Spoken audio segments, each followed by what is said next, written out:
آدمی مرتد ہے اور واجب القتل ہے.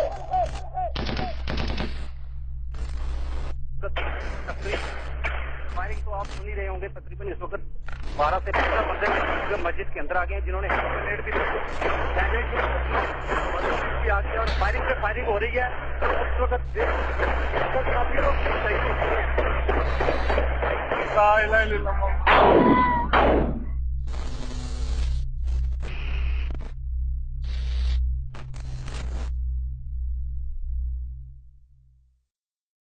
بسم اللہ الرحمن الرحیم. پروگرام سچ تو یہ ہے کہ ساتھ حاضر خدمت ہیں. ہمارے اس پروگرام کے آج کے مہمان مکرم سلیم الدین صاحب ناظر امور عامہ ہیں. ناظرین، قرآن کریم کی سورۃ حج میں جہاں مسلمانوں کو جہاد کی اجازت دی گئی، اس میں جہاد کے جو دیگر مقاصد تھے اس کا ایک مقصد یہ بیان فرمایا گیا کہ تاکہ دنیا میں آزادی مذہب اور آزادی اظہار قائم ہو اور دنیا کے ہر مسلک اور ہر مذہب کی عبادت گاہوں کی، خواہ وہ مساجد ہوں، خواہ وہ گرجے ہوں، خواہ وہ کسی کے اور کوئی بھی کسی بھی رنگ کی عبادت گاہیں ہوں، ان کا تحفظ ہو. لیکن بدقسمتی سے گزشتہ شب پاکستان کے اسلامی جمہوریہ پاکستان کے ایک صوبہ پنجاب کے معروف شہر سیالکوٹ میں ایک اندوناک واقعہ رونما ہوا، جس میں جماعت احمدیہ کی ایک 100 سالہ قدیم جو ایک مکان تھا، حضرت حکیم حسام الدین صاحب کا مکان، جو کہ گلی بھی اسی نام سے ان کی مشہور ہے، اس کو نہایت بے دردی کے ساتھ گرا دیا گیا. اور صرف اسی پر بس نہیں کیا گیا بلکہ اس کے ساتھ ایک ملحقہ مسجد، اس کو بھی ساتھ ہی جو ایمان کی حرارت والوں نے گرا دیا. یہ کیا واقعہ ہوا، اس کی تفصیل ہم جانیں گے مکرم سلیم الدین صاحب سے جو ناظر امور عامہ ہے. اس کا پس منظر کیا تھا سلیم صاحب، اور یہ کیا ہوا؟ بہت شکریہ. بسم اللہ الرحمن الرحیم. جیسا کہ آپ نے بتایا کہ کوچہ حکیم حسام الدین صاحب سیالکوٹ کشمیری محلہ کا ایک کوچہ ہے اور گلی بھی اسی نام سے جانی جاتی ہے. وہاں پہ حضرت حکیم حسام الدین صاحب کا ایک مکان جو تاریخی اہمیت کا حامل ہے، اور حضرت اقدس مسیح موعود علیہ السلام کئی دفعہ وہاں قیام پذیر ہوئے اور لیکچر سیالکوٹ کے حوالے سے بھی حضور نے وہ بھی روایت ہے کہ وہاں پہ تو اس چونکہ مکان بہت پرانا ہے اور عرصہ دراز اس کو گزر چکا ہے، تو ہر مکان تزئین و آرائش اور رینوویشن مانگتا ہے. تو اس مکان کی بھی رینوویشن کا سلسلہ شروع کیا گیا تھا کچھ عرصہ قبل، اور باقاعدہ اس کی سرکار سے اجازت بھی حاصل کی گئی. اس مکان جو ڈبل سٹوری مکان ہے اور پرانا بنا ہوا ہے، کوئی نئی تعمیر اس کی ہم نہیں کر رہے تھے، اس کو صرف رینوویٹ اس کی صرف رینوویشن ہو رہی تھی اور اس کو ایز اٹ از پرزرو کیا جا رہا تھا، کیونکہ اس کی ایک تاریخی حیثیت تھی اور ہمارے لیے بہرحال اس کی غیر معمولی اہمیت تھی. تو ٹی ایم اے میں تحصیل میونسپل ایڈمنسٹریشن میں باقاعدہ درخواست دے کے اس کی سینکشن کروائی گئی. یہ سینکشن لیٹر ہمارے پاس موجود ہے، دکھا دیں گے. اسی طرح اس کی فیس ڈبل سٹوری کی نقشے کی ہم نے جمع کروائی. بلکہ آپ سینکشن لیٹر مجھے پہلے شروع میں دکھا رہے تھے، اس میں لکھا ہوا ڈبل سٹوری. جی ڈبل سٹوری لکھا ہوا ہے، تعمیر مکان ڈبل سٹوری، باقاعدہ اس کا وہ سارا جو ان کی لینگویج ہوتی ہے اس کے مطابق اس کی اجازت ملی. نقشہ انہوں نے ایک سٹوری کا ہمیں دیا کہ چونکہ بائی لاز میں اس علاقے میں ڈبل سٹوری مکان نہیں بن سکتا. اچھا، یہ ویسے ارد گرد سارے ڈبل سٹوری ہیں اور کسی کا کوئی نقشہ نہیں ہے، کسی کے پاس کوئی نقشہ نہیں. سارے مکان ڈبل سٹوری اور 3 منزلہ بنے ہوئے ہیں. لیکن چونکہ یہ خاص اہمیت کا حامل مکان تھا اور اس کے اوپر لازمی بات ہے کہ ایک ملا جو ہے وہ اس کو کوئی نہ کوئی ایشو چاہیے. ملا نے اس کو شروع کر دیا کہ یہ مزے کی بات ہے 100 سال تک اس سے کوئی نہیں ہوا تھا. نہیں کسی کو کوئی ایشو نہیں تھا. اس کو یہ ایشو کھڑا کر دیا گیا کہ یہ ایک عجائب گھر بن رہا ہے. اچھا، ان کو باور کرایا گیا کہ عجائب گھر نہیں، ایک مکان ہے جو ہماری ملکیت میں ہے، اس کو نئی تعمیر بھی نہیں ہو رہی، انہی بنیادوں پہ قائم ہے، اس کی رینوویشن کروائی جا رہی ہے. اس کے لیے باقاعدہ ہم نے منظوری بھی حاصل کی ہوئی.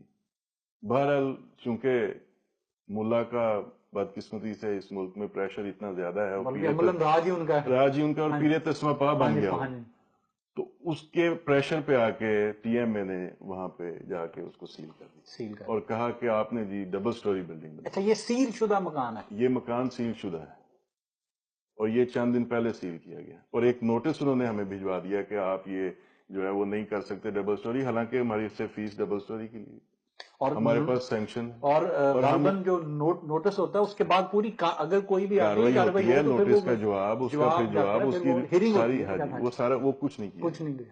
گزشتہ رات ٹی ایم اے کے اہلکار اپنے ساتھ کچھ مزدور لے کے اور وہ کلہاڑے اور وہ کسیاں جو گھنٹیاں اور وہ ہتھوڑے وغیرہ لے کے تو وہاں پہنچ گئے. اور یہ وقت ہے کوئی رات 11 بجے کے بعد، یعنی سرکار کام کر رہی ہے. مزے کی بات ہے کہ سرکار کا یہ کام ہے کہ وہ ایک اگر ان کے نزدیک یہ قانونی کام ہے تو وہ دن کی روشنی میں ہے. ان کو کیا پرابلم ہے بھائی؟ وہ ایک سرکاری ڈیوٹی سر انجام دینے آ رہے ہیں، لیکن وہ رات کے اندھیرے میں آئے. اسی وقت یہ شبہ پڑا تھا کہ یہ کوئی باقاعدہ منصوبہ بندی کے ساتھ ہے، کیونکہ جو ہی وہ آئے انہوں نے پہلی منزل پہ چڑھ کے تو وہ اپنا کام شروع کیا کہ ہم اس کو گرانے آئے.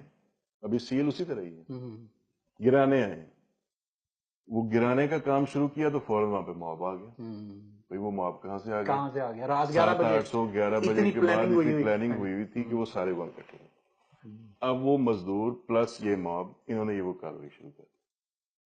اور بدقسمتی یہ کہ اس کے ساتھ ہی ہماری وہ جس کو جو یہاں ہم مسجد نہیں کہہ سکتے، عبادت گاہ ہے جس کو پاکستانی قانون کے مطابق ہم مسجد نہیں کہہ پہلے وہ مسجد جو بیرون پاکستانی ہمارے ناظرین ہیں ان سے معذرت کے ساتھ کہ پاکستانی قانون کے مطابق ہم اس عبادت گاہ کو مسجد نہیں کہہ سکتے. بہرحال 84 سے پہلے اس کو سارے مسجد ہی کہتے تھے اور سارا محلہ اس کو مسجد ہی کہتا ہے.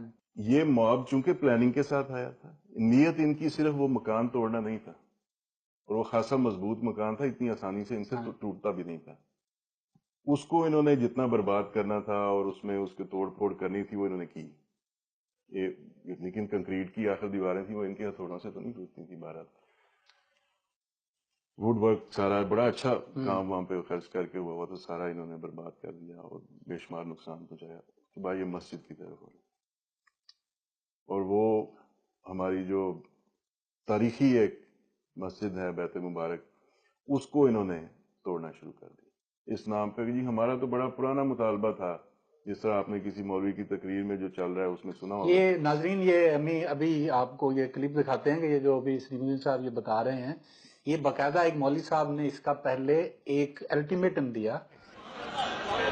لیکن میں پھر یہ کہنا چاہتا ہوں، یا تو ہمیں مار دو، یا تو میرے وجود کے ٹکڑے کر دو، یا آئندہ جمعے سے پہلے اس کو بند نہ کیا گیا تو ڈونگا باغ سے تمہارے آفس کا رستہ دور نہیں. اور میں یقیناً محبت سے کہوں گا، اس لیے آپ مسلمان ہیں، D P O D C او صاحب مسلمان ہیں. اگر آپ لوگوں نے یہ کام کیا تو ہم شکر گزار ہوں گے کہ آپ ہمارے ساتھ شامل ہوئے. آپ نہیں بھی شامل ہوں گے تو ہم کریں گے. جس کو شرم آئی منہ متمونی سے کر لے، ہم کریں گے. میں اس کو بند کر کے دکھاؤں گا، میں تمہیں وہ محل گرا کے دکھاؤں گا.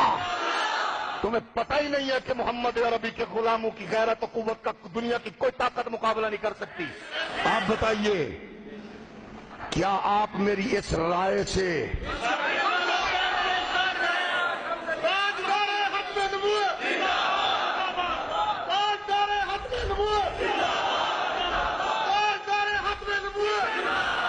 ہم بڑے پرامن لوگ ہیں، ہم سب سے پہلے یہ کہہ رہے ہیں قانون ہاتھ میں نہیں لیں گے. ہم ڈی سی صاحب ہم ہاتھ میں نہیں لیں گے، ڈی پی او صاحب ہم ہاتھ میں نہیں لیں گے، ہم قانون ہاتھ میں نہیں لیں گے. 10 آپ کے پاس 8 دن ہیں.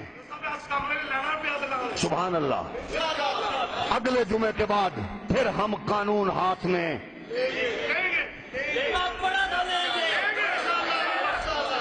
ٹھیک ہے نا؟ پریشان تو نہیں ہوئے؟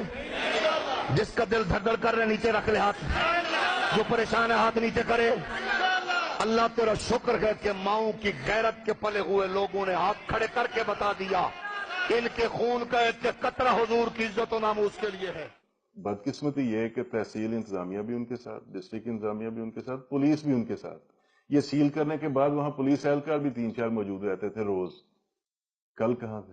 رسیم صاحب یہ جب وہ آئے ہیں اور ان کے پاس اگر اس کو وہ قانون کا آپ کہہ لیں کہ بے دریغ استعمال یا اندھا استعمال، چلیں جو بھی ہو رات کے اندھیرے میں بھی آئے، وہ تو اس ہماری جو حکیم حسام الدین صاحب کوچا وہ ان کی جو وہ تھا اوپر کی بلڈنگ کی حد تک تھا، نہ نیچے کی حصے کی حد تک تھا، نہ مسجد کی حد تک تھا. وہ جب آئے ہیں ان سے پوچھا گیا کہ آپ کے پاس کوئی اتھارٹی ہے کہ آپ یہ کام کرنے آئے؟ تو انہوں نے کہا نہیں ہمارے پاس اتھارٹی کوئی نہیں، لیکن ہم نے یہ کرنا ہے. تو آپ اس سے سمجھ لیجئے نا کہ چور رستے سے چور وقت میں آئے ہیں.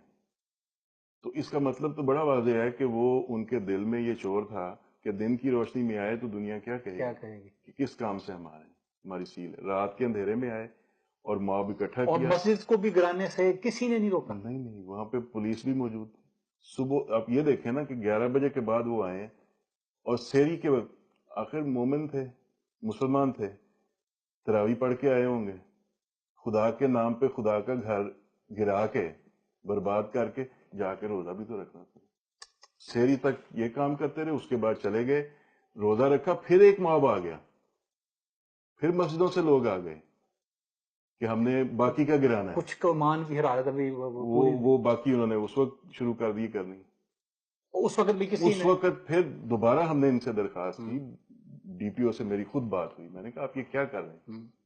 آپ کے پاس کوئی اب جواز نہیں رہتا اس کہ آپ ان کے ساتھ جو ہے وہ مل کے کر رہے ہیں. اور اس کا ثبوت بعد میں ایک اسی مولوی نے جس کا نام حامد رضا ہے، جس کا آپ نے ابھی ذکر کیا، اس نے شکریہ ادا کیا انتظامیہ کا. اچھا یہ بھی ہے، وہ بھی کلپ ایک چلا ہوا ہے جی کہ اس نے کہا کہ جی میں اسی صاحب کا بھی شکریہ ادا کرتا ہوں. مطلب وہ شکریہ ادا اسی لیے کر رہے ہیں کہ جی ان کے مقاصد انہوں نے پورے کر دیے. اب یہ دیکھیں کہ یہ صورتحال بنی ہوئی ہے اس وقت پاکستان کی. بدقسمتی سے. ڈی پی او صاحب آپ نے بہت بڑا عظیم کام کیا، ڈی سی صاحب آپ نے بہت عظیم کام کیا، اور اس علاقے سے چیئرمین جو ہے مجاہد صاحب کدھر ہے، آپ کو بھی آپ کی ٹیم کو بھی ہم جو ہے وہ خراج تحسین پیش کرتے ہیں. اور یہ مینار میں نے خود گرائے ہیں. کوئی ان کے خلاف مقدمہ یا کوئی چیز جو دیکھیں ہم نے ابھی تھوڑی دیر پہلے ایک اپلیکیشن موو کی ہے جو ایس ایچ او ہے متعلقہ، اس کے نام دیکھیں کیا کرتے ہیں. اس میں ہم نے نام نامینیٹ کیا. حالانکہ یہ ان کو از خود کرنا چاہیے تھا، پولیس کو یہ از خود مقدمہ بنانا، پہلے روکنا چاہیے ہمارے تھا. نزدیک یہ دہشت گردی. اگر وہاں پہ ابھی تو جان بچ گئی، اگر وہاں پہ اس وقت موقع پہ اگر کوئی احمدی موجود ہوتا اور آئیڈینٹیفائی ہوتا تو اس کو انہوں نے چھوڑنا تھا. گجرانوالہ میں کیا کیا؟ اس کے کلپس آ رہے ہیں گجرانوالہ میں بھی، گجرانوالہ میں دیکھیں نا ابھی چند سال پہلے کی بات ہے. یہ ایک ٹرینڈ ہے، جہاں جہاں اس طرح کے واقعات ہوئے، جھیلم کی فیکٹری لے لیں، گجرانوالہ کا وہ گھروں پہ کچی آبادی میں جو اٹیک کیا تھا، گھر جلا دیے تھے، بچیاں اور ایک بزرگ خاتون وہ شہید ہو گئے تھے. اسی طرح ابھی پچھلے 1-2 سال پہلے جو دلمیال میں ہوا، تو موب اٹیک کرتا ہے اور انتظامیہ کی کھڑی رہتی ہے کہ وہ اب یہ کر لیں تو پھر اس کے بعد ہم جو ہے نا وہ، اور اس کے بعد عملاً کاروائی بھی کوئی نہیں. ابھی تھوڑی دیر پہلے میری ایک رپورٹر سے بات ہو رہی تھی جو ایک معروف اخبار کے رپورٹر ہیں، تو انہوں نے کہا کہ آپ کا موقف مجھے اس بات پہ چاہیے. تو میں نے عرض کیا جو ایکچوئل بات تھی، تو کہنے لگے ڈی پی او صاحب نے کہا ہے کہ یہ ہم نے تو رول پلے کیا، ہمارا شکریہ انہوں نے پوچھا ان سے کہ وہ مولوی صاحب آپ کا شکریہ ادا کر رہے تھے، تو شکریہ اس بات پہ ادا کر رہے تھے ہمارا کہ ہم نے امن امان کی صورتحال برقرار رکھی. یعنی امن امان ان کے نزدیک یہ ہے کہ املاک احمدیوں کی تباہ کر دی جائے، ان کی عبادت گاہیں مسمار کر دی جائے، اگر احمدی موجود ہوں ان کو بھی جلا دیا جائے، اور یہ امن امان یہ ان کے نزدیک. تو اس کو پتہ نہیں کس نے ڈسٹرکٹ پولیس افسر لگا دیا ہے، وہ کل کو اس ضلع کا کیا بنے گا جہاں امن و امان اس طرح کا امن و امان قائم ہوتا ہے جیسے یہ انہوں نے کیا. یہ اس کے علاوہ بھی واقعات بہت سارے دیکھیں، بے شمار واقعات، خاص طور پہ بدنام زمانہ آرڈیننس 20 جو ضیاء الحق کے دور میں لگا 84 میں، اس کے بعد سے ہماری بے شمار بیوت و ذکر نماز سینٹرز اور ان پہ حملے کیے گئے، ان کو جلایا گیا، تباہ کیا گیا، سیل کیا گیا، اور غیر احمدیوں نے قبضے بھی کر لیے. جیسے وہ کہتے ہیں کہ دلمیال والی جو ہے وہ ہماری مسجد ہے، وہ اس وقت فوراً مسجد ہو جاتی ہے، صرف ہماری کا فرق پڑتا ہے. اس وقت مسجد وہ مسجد ہو جاتی. اچھا اس وقت تک جو 27 ہماری بیوتھوزیکا جو ہے وہ ڈیمالش کر چکے ہیں. 33 ایسی ہیں جن کو سیل کر دیا گیا اتھارٹیز نے کہ یہ جس طرح ابھی انہوں نے کہا کہ امن کی جس یہ کیونکہ ان کا امن یہی ہے. مردان کی تھی وہ گر گئی سیل ہو کے, کوئٹہ کی ہے وہ سیل ہو کے, اور بے شمار ہیں اس طرح کی جو بڑے پرومیننٹ جگہوں پہ ہماری یہ بیوتھوزیکا پرانی تھی وہ سیل کر دی گئی. جن کو آگ لگا دی گئی اور نقصان پہنچایا گیا جزوی وہ 23 ہیں, اور جن پہ قبضہ کر لیا گیا وہ 17 ہیں. تو ابھی پچھلے دنوں آپ کو یاد ہوگا کہ پچھلے چیف جسٹس صاحب نے ایک فیصلہ بھی دیا تھا اس کا کمیونٹیز کے حوالے سے کہ ان کی عبادت گاہوں کا اور ان کے ہر طرح اسٹیٹ کی ذمہ داری ہے. لیکن وہ میرا خیال ہمیں اس میں سے شاید یہ وہ اب چیف جسٹس صاحب کو چاہیے نا کہ اب وہ جو سو موٹو لینے کے حوالے سے بڑے مشہور ہیں وہ اس بات پہ بھی اب ان کو چاہیے کہ اور سپریم کورٹ کا فیصلہ بھی ہے, وہ زیادہ دور کا نہیں ہے, تصدق حسین صاحب کا فیصلہ. کم از کم اس سے یہ جو ڈی پی او صاحب کہہ رہے ہیں کہ ہم نے یہ امن مان کیا, یہ کلپس ناظرین ہمارے دیکھیں گے کہ یہ امن مان ہے کہ وہ ایک اتنی تاریخی چیز کو گرا دیا گیا جن کی دنیا حفاظت کرتی ہے ساری, اور اس کو گرا دیا گیا. ہم یہ سمجھتے ہیں کہ ہمارا رائٹ آف ورشپ جو ہے نا وہ اس کو ڈینائی کر رہے ہیں. ہمارا عبادت کا حق, نہ ہمیں بولنے کی آزادی ہے, نہ ہمیں اپنے آپ کو ہم جو ہیں وہ کہنے کی آزادی ہے. یہ جو ہمیں سمجھتے ہیں ہم اپنے آپ کو بھی وہ کہیں, یہ کہتے ہیں کہ جی آپ جو ہم آپ کو سمجھتے ہیں وہ آپ بھی سمجھیں اپنے آپ کو. ناطے کا سر وغیرہ باں ہے, اسے کیا کہیے. ناظرین, یہ تھا ہمارا آج کا پروگرام. ہم مکرم سلیم الدین صاحب کا تو شکریہ ادا کرتے ہیں, لیکن اسی کے ساتھ جن کو واقعی پاکستان کے ساتھ محبت ہے, ہم ان سے بڑے ہی درد دل سے یہ اپیل کرتے ہیں کہ خدا کے لیے اس ملک کو مزید برباد ہونے سے بچا لیں. محض احمدیوں کے نام پہ جو معاملہ 1953 سے چلا, اس کے بعد ملک میں فرقہ واریت, فسادات اور جو کچھ ہو چکا ہے, جتنی نفرتیں اس ملک میں پروان چڑھ چکی ہیں, پوری دنیا میں یہ ایک بدنامی کا سمبل بن چکا ہے کہ جو اس بات کو امن قرار دیتے ہیں کہ احمدیوں کی جو پراپرٹی ہے اس کو مسمار کر دیا جائے, جو ان کی عبادت گاہیں ہیں جن کو ہم مسجد نہیں کہہ سکتے ان کو بھی گرا دیا جائے, اگر احمدی ہوں تو ان کو جلا دیا جائے. اور پھر بھی وہ کہتے ہیں کہ جی ہم, چونکہ مولوی ہمارا شکریہ ادا کر رہے تھے کہ ہم نے یہ امن و امان کیا, پتہ نہیں اس میں اب یہ کیا شکریہ تھا. اللہ تعالیٰ ہمارے اس ملک پر رحم کرے, اور کاش کہ کوئی ایسے حکمران آئیں جو قرآن کریم کی تعلیمات کے مطابق اس ملک کو امن کا گہوارہ بنا دیں. اللہ حافظ و ناصر.